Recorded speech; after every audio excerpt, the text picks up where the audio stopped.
Hello and welcome to another Macro Mondays. My name's James Brodie. I'm Head of Learning and Development here at Onyx Capital Group. And I'm James Todd, Direct Trader here at Onyx Commodities, giving you insight from our trading floor. There's plenty to talk about this week, lots of volatility. We have weak US data as markets now fearing growth over inflation. And we have a big week of data ahead where tariff risk is now colliding with growth concerns. Looking to the east, we'll see how many signs from China are positive, and there seems to be a decent chance of recovery over there. And then we'll also be not only looking at the geopolitical situation in the US, but also in the domestic market, how things such as housing are starting to make creaking noises.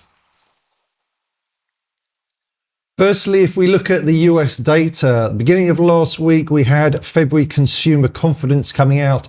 This fell sharply from 102.5 to 98.3. And later in the week, we had initial jobless claims suddenly jumping from 221,000 to 242,000. And this is before the inclusion of layoffs from the Doge in DC. We also had softer core PCE on Friday, which is a key inflation measure that the Fed look at. But probably the biggest news that also came out on Friday was the Atlanta Fed GDP look at where they think Q1 GDP will come out. Their estimate 2 weeks ago was that it would come in at plus 2.3%, but in 2 weeks it's fallen down to minus 1.5%.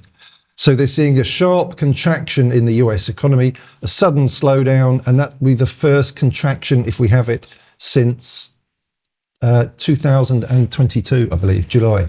Yeah, I think this really marks, a shift in regime. It shouldn't necessarily be a surprise to too many that this Trump regime is shifting away from the pro-free trade globalist experiment that had been sampled and experimented with from basically post-Second World War to the modern day.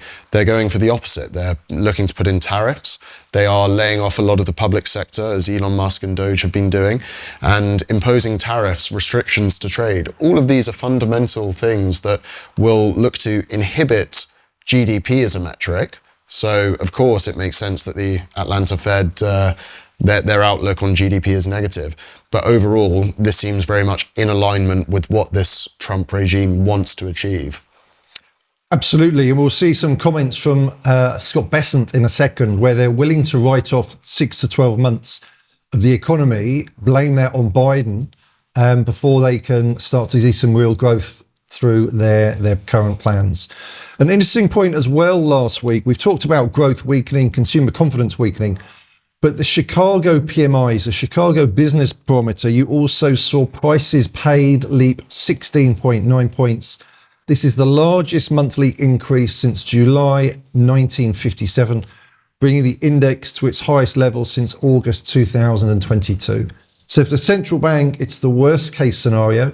They said they're sitting to see how Trump's policies unravel, but we're now seeing growth falling and inflation concerns picking up aggressively. That is typically you'd see the curve steepening off that. And we have the chart here of the 2s, 10s. You can see the red line actually is at 0. The last 6 months we've gone into a positive curve steepening. That's pulled back the last few weeks, but now you can see the last few days the curve's starting to steepen again. It was at 16 last week, it's back at 22. But with growth concerns, the Fed will be more concerned about growth really at the front of the curve. Inflation concerns will probably have the curve steepening. As we were discussing before as well, we have China selling treasuries. We have concerns about the US budget deficits. So again, less reason to hold long end. No, absolutely. It sort of fundamentally makes you question how the back end of the curve is going to be looking. So this uncertainty, I think, is very much priced in here. It's not your sort of regular time trades that are applying. People are reassessing, slowly starting to turn their eyes onto what the back end is going to be looking like. A bit of a fun fact as well, looking anecdotally at the economy, Las Vegas financial year 2025 net casino strip income fell 40.4% year on year. That's a pretty staggering fall. So what does that tell us? Is that consumer consumption going down, or is that the US consumer becoming more risk averse? I'm not sure. Both, I'd say. Both, yeah. US pending home sales also hit an all-time low since records started, as you can see from the chart. And also, housing supply has surged. You can see here US new one-family homes for sale is surging, getting up close to the financial crisis levels. And in Washington, DC prices have fallen a staggering 21% since November last year. So just 3 months. As we said, that's fairly focused on the Doge layoffs. Lowest level since January 2020. But as we discussed beforehand, we're seeing a huge amount of supply in particularly Florida and Texas as well. Homes coming for sale. Absolutely. And, there's uncertainty about what the economic future looks like. We've said it many times before. The insurance premiums that people are having to pay given extreme weather conditions are increasing, making housing less affordable. And yet DC, it's an interesting example, and one that I think anecdotally a lot of people love to look at because of all the hubbub that goes around in DC. But yeah, it's worth noting that, of course, a lot of the Doge activities are going to be focused disproportionately upon DC for the near future. Credit default swaps have also started to turn higher, but we're seeing more and more discussion about risk aversion in the equity market. We'll look at those charts in a second, but really we've seen nothing until we start to see credit default swaps and bond spreads starting to widen. Maybe we're seeing early signs of that, but there's nothing remarkable happening there yet. And on to Donald Trump. He said a lot last week and over the weekend. I think stocks and shares in popcorn-related companies ought to be doing quite well, given the drama that was on show. A few of the comments. Firstly, he said we have good relationships with China, Russia, and the Middle East. He's then made decision to put tariffs on EU of 25%. He said the EU was formed to screw the USA, and they've done a good job of it. He then said the US will invest in China and then announce an extra 10% tariff on top of China's original 10%. So we have the Mexico and Canada tariffs due to be officially announced tomorrow, begin tomorrow. We've seen the EU react, saying they'll react firmly and immediately to US tariffs. We've also seen Canada's Prime Minister Trudeau saying we'll have an immediate and extremely strong response if the US imposes tariffs next Tuesday. Yeah, I mean, we're counting down now. Tomorrow is the day that tariffs are meant to be coming in. We already saw one postponement of the tariffs, but it looks as though, the interaction with Zelensky on Friday that obviously caught so many eyes, and also these comments about China and, the sort of relatively pro-China attitude that I think Trump is likely to take, less pro-EU. A lot of this seems to be, a real rebalancing of US foreign policy. A lot of people are saying that, but the sort of interventionist US that most of us have grown up knowing, it looks as though that might be curtailing significantly here. And part of it, you have to imagine, will be because of this extreme budget worry. If you have Trump, he made noises about the $350 billion that the US had given Ukraine, sort of ultimately not being well spent and that money needing to be repaid. If you look at this pro-China versus anti-EU sentiment that he seems to be building, I think a lot of this is coming from a position of real worry about US debt. Now, unsurprising, right? People have been saying that US debt has been spiraling out of control for too long. But I think this is the proof in the pudding, ultimately, that the US cannot continue as it had been for ultimately generations. It's also interesting, in fairness, the US has 300 million people and they're spending to help Europe that has 500 million. And again, Russia is only the 11th biggest economy in the world by GDP, marginally bigger than Australia. So it puts some of these things into perspective. But clearly, as you say, there's a regime shift and Europe has to pull together, which they seem to be doing over the weekend. Yeah, I mean, I think a lot of people, especially from the Ukraine conflict perspective and what that signals for things going forward, you know, they understand that Europe and the EU are going to have to combine and become more closely knit.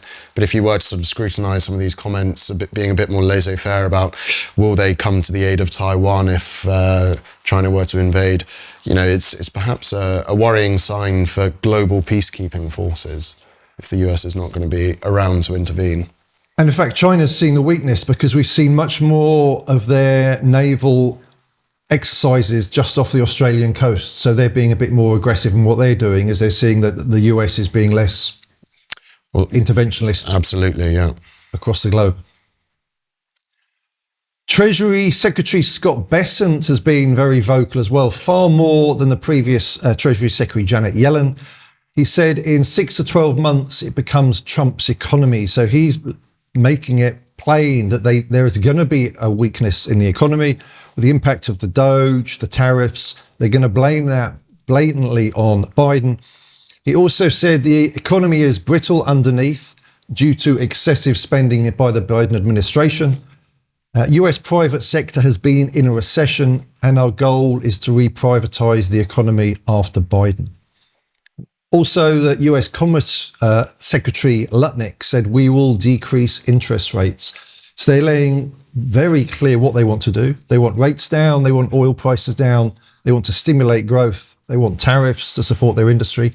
Yeah, and as we mentioned at the top of the show, you know, GDP, that sort of bottom line figure, doesn't really make that much of a difference to them. And furthermore, even if it were to be a priority, I think they'd be very happy to, you know, let, whether it be 6 months or even perhaps a longest period of time, to come and rebalance that GDP into sort of the mold that they want. I think they, in their sort of appealing to the median voter, I think they're quite sick of the services sector taking up such a high proportion of their GDP. They want to rebalance a bit towards manufacturing, etc. That might very well be the type of produce that the world is crying out for here. You know, it's not as if this GDP figure is the be-all and end-all as well, and they will be happy to appease people anecdotally and on a more sort of subjective basis, I think, than to get that headline at the top of the Wall Street Journal saying GDP is up 1%. Yep. And with the data weakening so much, actually, if I go backwards, the chart we had on the previous slide, which I forgot to mention at the time, was the 2-year yield. And as you can see, yields are starting to fall quite aggressively. Where's money going to go if equities are starting to wobble, which they are? Well, typically it'll go into bonds. Bond prices are going up, yields are falling, and that, of course, is the back of weaker data. That's the 2-year yield, started to trend lower, broken recent support, but a long way to go to get to last year's lows. Interestingly on that, though, the OIS was pricing 38 basis points of cuts just over a week ago. Now it's at 72 basis points. So the market has seen a pretty remarkable slowdown in just 1 week. On to Doge. Elon Musk said, indeed, it's essential to reduce the budget deficit to match economic growth. We will get the 2026 deficit to 3% of GDP. Sensible deregulation will ensure economic growth is 3% or higher. That will defeat inflation and reduce interest rates for all Americans. In the medium term to long term, but in the short term, there's going to be plenty of pain. Yeah, I think it's interesting looking at the Doge stuff as well and seeing the savings that they make, where that money will be allocated. There's a bit of uncertainty at the moment. You're hearing noises of a bit of it seems to be quite a hard and fast split of perhaps 20% sort of going to the US taxpayer, 20% making sure that that's paying off the debt. And then there was this idea that 60% of Doge savings might be put towards some sort of equivalent of a sovereign wealth fund. Obviously, it wouldn't be known as a sovereign wealth fund over there. But yeah, there seems to be a serious desire to make sure that there's infrastructure spending, etc. in the US. What I would be particularly interested to see is how much of, if there were to be some kind of public fund, how much of that would be spent towards Tesla and SpaceX, etc. Yeah, we'll have a chart of Tesla in a second, which is pretty interesting. Again, remember, bond yields are falling for bad reasons here, weaker growth rather than good reasons, which would be disinflationary surprises. Inflationary is still not curtailed by the central bank. While we're on tariffs, some implications for US producers. 35% of NVIDIA's costs come from buying TSMC chips. 18% of NVIDIA's expenses come from buying Wistron chip servers. A 25% tariff would significantly erode NVIDIA's profit margins, currently the highest in the trillion-dollar US tech market. Also, Apple is at risk. 62% of its costs are tied to Chinese, Taiwanese, and South Korean chip-related suppliers. So again, huge risks to the market this week with these tariffs. If we move on to equities, the S&P, it's been range bound since September. You can see from the chart, we had a fairly aggressive sell-off last week, a sudden bounce on Friday. Key support is at 5,773, the previous swing low. If it breaks below there, we'll see acceleration to the downside as stops get triggered. Again, it may trend higher again. It needs to break out to the top side to see new buying coming into the market. It's a similar chart with the Nasdaq. It's just managed to regain support on Friday. The key level here is at 20,600. Again, just sitting on that key support. It's going to be a pretty volatile week, I think. Tesla, we just mentioned Tesla. You can see it's been in a pretty aggressive downtrend, 41% off its highs. The moving average I have on here, the 8-day moving average I like to use. What's interesting here from a technical perspective is you can see it bounced off the 273.5 level, which the previous highs last, I think that's last July and last November. So those peaks have come as support. It will be interesting to see if that support holds. That will be interesting to see. If it does, again, you'll see money ploughing back into Tesla, but it's been a pretty brutal move there for Elon Musk. Absolutely. And I think, obviously a lot of the advances, a lot of the headlines in the automotive sector have been very pro-China recently. So I don't think that this sell-off in Tesla is unwarranted, but it will be interesting to see the tradecraft around it at these new critical levels, as you say. Yeah, I've read that Elon Musk's lost a lot of support with his Nazi salute that he did, but also, interesting statistic, Tesla's European car sales almost halved in January. Again, I think that's going to be down to, well, partly less demand in Europe, but also partly increased demand for Chinese cars.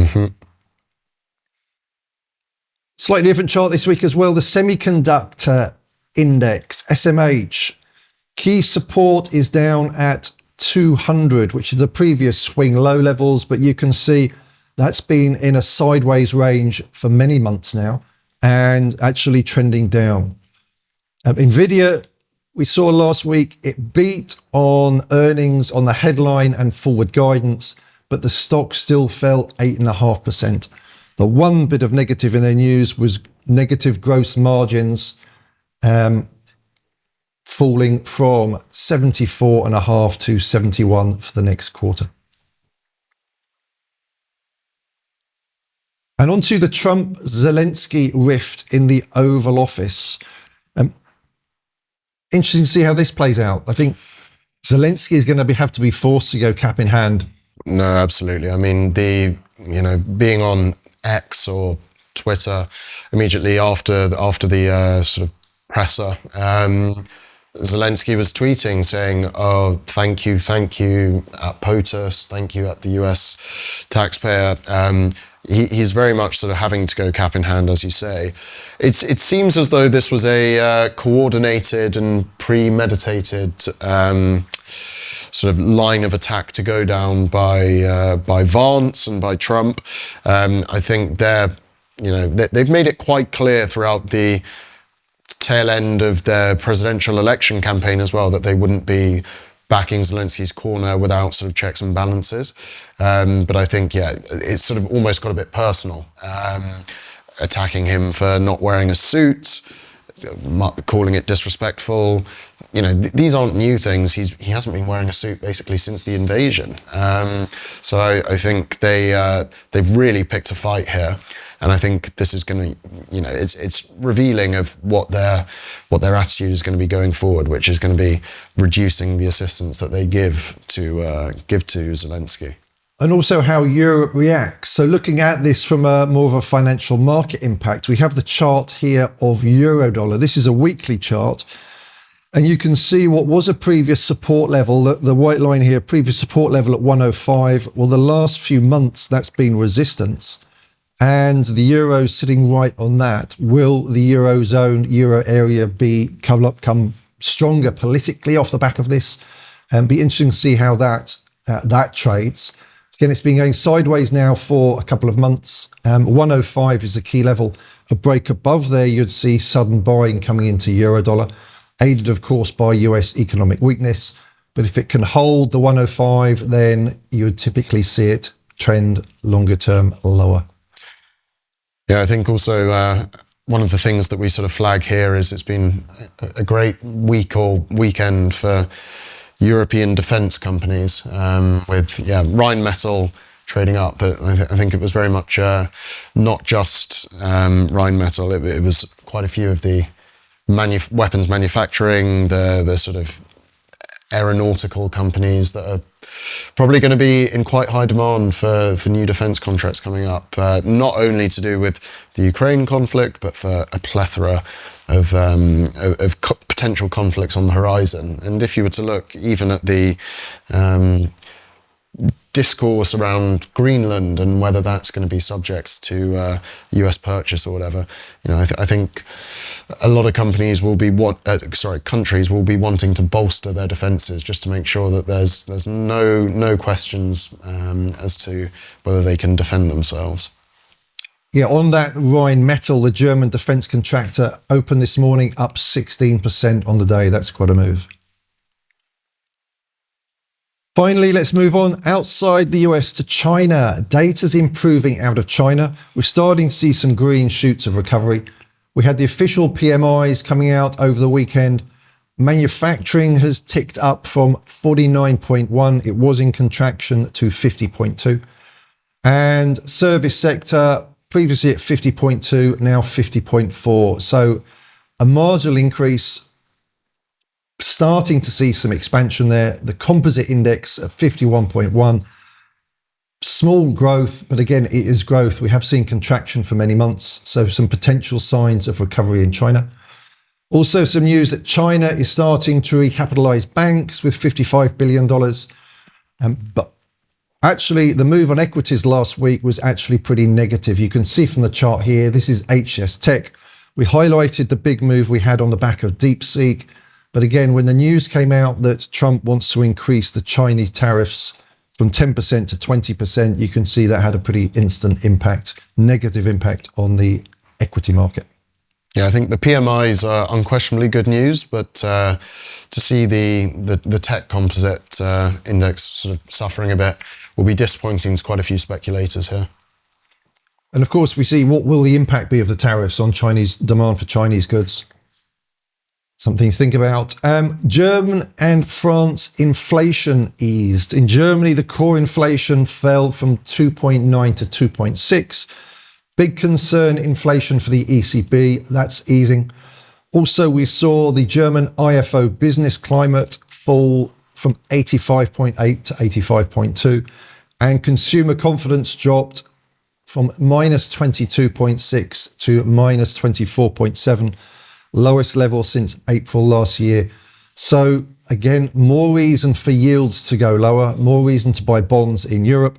And the chart here, we can see a weekly chart. This is the euro yen, currently sitting right on key 1.5488, 154.88 level. Europe, data's weak, yields are falling. China, the flip side, leading indicators rose to 103.8. So we're seeing some decent data out of Japan. So more reason for euro yen to fall. Actually, an hour before we came on the show, we did see a sudden bounce in the crosses against the yen, 1%, but it looks like the longer term trend is lower. And as I say, the key level in euro yen, 154.88. If that breaks, we'll see a rush of selling coming into the market. In the UK, 2-year yields also falling. Last week, the trend was lower. Again, in the last hour, we've seen a bit of a bounce higher. But key support level, 3.47. You can see the recent trend has been lower. Again, if money's moving, starting to move out of equities, where will it go? Typically, bonds would be the winner. Yeah, and on crude, we've, looking at the oil markets, we've had an interesting week or so. It's been International Energy Week in London last week, and I said we might see some slightly bizarre patterns. And what we have seen is this break off of the upward trend line that you can see on the graph here. Things have been softer, and I think ultimately, it's a simple one. If you look at demand, things haven't been incredibly supported, and from a potential winding up of the conflict in Ukraine and Russia, you're going to be seeing an increase in supply. So things have been softer. We're still quite a way off, $70 per barrel, and even some of the lower supports nearer sort of $67 a barrel.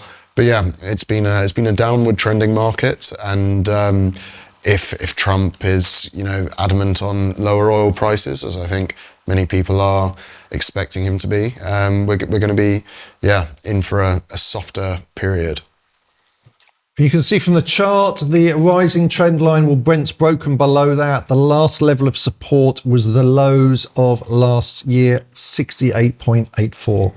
Again, just incredibly low volatility. But again, we're seeing vol starting to pick up across markets. Yeah, and it's, we've said it before and we'll say it again. It's this headline fatigue that's starting to catch people out a bit. And I think it's something that's very apparent across all asset classes.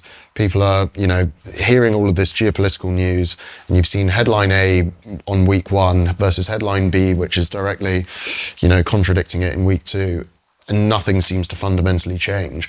You're seeing a few bounces on headlines, etc. But I think people are really looking for fundamental analysis to be done before they enact significant changes in their trading strategies. And so then what it comes down to is, on a fundamental basis, are we seeing demand outstripping supply? Well, in the case of crude, not really. So it makes sense for things to come off. And so you're seeing less volatility, and you're seeing that slow downward trend. Plenty more to come. Over the weekend, Trump announced a crypto reserve. This has been pretty controversial. Of course, the crypto supporters have been up in arms, applauding it, I should say. A lot of people saying this is particularly controversial, particularly as he has a crypto czar who was long of these products. Also, we saw a huge buying order come in just before the announcement, $200 million purchase of Bitcoin on 50 times leverage, which was unwound straight after the announcement. So lots of adverse reaction from well-seasoned fund managers. Yeah, I don't think it breathes confidence into the crypto market. It would also be interesting to see, where this crypto reserve is going to be coming from and funded. Is it going to be new purchases by the US? I mean, up to this point, a lot of their Bitcoin reserves, for instance, have been coming from confiscations from illicit operations. So I believe that they had a huge number of Bitcoin under US government management from confiscating of the Silk Road when that was uncovered. But when more and more of these people are pardoned, as they were in the case of the Silk Road, and there seems to be less scrutiny upon some of these activities, are the US going to be purchasing crypto? It sounds quite likely. So this is fundamentally bullish for a lot of reasons. But if people are going to be seemingly purchasing on huge leverage right before an announcement, it looks a bit dodgy, doesn't it? So it raises eyebrows. Yeah, I think fund managers are going to think, well, I don't have my edge here. My edge is not in crypto. Certainly not in headline risk on a Sunday afternoon. Absolutely. I would be slightly concerned as well if my tax-paying dollars were being spent on Cardano, Solana, and products like that. Yeah. And let's see what it did to Bitcoin volatility. You can see Bitcoin, it broke the key 91,000 level. It traded as low as about 83,000 last week. Then on the news yesterday, it surged higher. But today it's fallen. I think yesterday it's up about 11%. Today it's down 4 or 5%. Again, key level 91,200. Interestingly, last Tuesday, the Bitcoin ETF had its biggest one-day outflow ever, as investors yanked over $1 billion out of the product. So lots of volatility there. And on to gold. Interesting one with gold. With the geopolitical uncertainty or global macro uncertainty, you'd expect gold to go higher. Actually, gold sold off last week. So what that implies, it's more likely that there was fund managers and asset managers forced to liquidate positions, profitable trades to offset losses in other markets. I'd expect gold to continue higher if we see more uncertainty and risk off. But typically, if gold sells off in that environment, then it means forced liquidations to offset losses in other markets. Key resistance, the high in gold, 2,956. If it breaks above there, again, new money will come in and it will head through 3,000 and onwards. Yeah, I think it makes sense for gold to be supported. Slightly surprised by the sell-off, but ultimately that's the trade and the volatility around these all-time highs. But yeah, I wouldn't be surprised if we continue to see a bit of support and things tick back up. So onto central bank OAS pricing. Markets suddenly starting to price much more aggressive cuts. As I say, the Fed went from 30 odd basis points to 72 in a matter of days. We're starting to see it across other curves as well. It's going to be a busy week. We have some huge data coming out this week as well. We'll come to that in a second. One more chart first of all, the Sensex. We keep highlighting that. It had such a big up move. Now it's clearly in a downtrend. Peaked in September 2024. We're seeing equities across the board starting to unwind recent gains. Lots of uncertainty, lots of headline risk. And if we look at the data this week, we've had some European PMIs this morning, which came in slightly better than expected. We have US ISM Manufacturing this afternoon. Tomorrow, of course, Trump sets his tariff levels. We also have Aussie retail sales, Eurozone unemployment. Wednesday, Eurozone, UK and US services PMIs. Also ADP employment, not really usually looked at, but after last week's initial claims, employment's going to be a big focus this week. Thursday, ECB expected to cut 25 basis points again. Jobless claims was last week's jump to 242,000, a one-off. We're going to see more follow through then. And on really to the biggest data of the week, Friday. First off, Eurozone GDP. That's actually largely irrelevant, backward looking. But US and Canadian payrolls. US payrolls, probably the most important data we have at the moment. But of course, there's a whole lot of other things going on in the meantime. Yeah, it's a very busy week from the data perspective. So enjoy the volatility. Thank you for joining us. Have a great week, and we'll see you next week. Thank you very much. Thank you. The true heartbeat of the global economy, the financial oil market, has remained out of reach for most until now. Introducing Onyx Markets, the first platform to bring personal investors into the ecosystem that sets wholesale oil prices around the world. This is where the real economics of energy begin, a market that shapes so much of our everyday lives. Onyx Markets levels the playing field. Access live, tradable numbers from the industry's leading provider of financial oil market data. Whether you're a personal investor or a global corporation, low cost, transparent, and empowering. For the first time ever, you can trade global oil benchmarks like dated Brent, Northwest Europe shipping fuel, and US Gulf Coast propane through spread betting and CFDs. Hedge with precision, trade tax efficiently, and gain unparalleled transparency. Supported by the world's largest liquidity provider in the financial oil markets, Onyx Markets also brings you insights from industry-leading analysts, detailed reporting, and expert-led education to help you navigate this market with confidence. Onyx Markets, The power of the financial oil market now in your hands. Start trading today. Visit onyxmarkets.co.uk.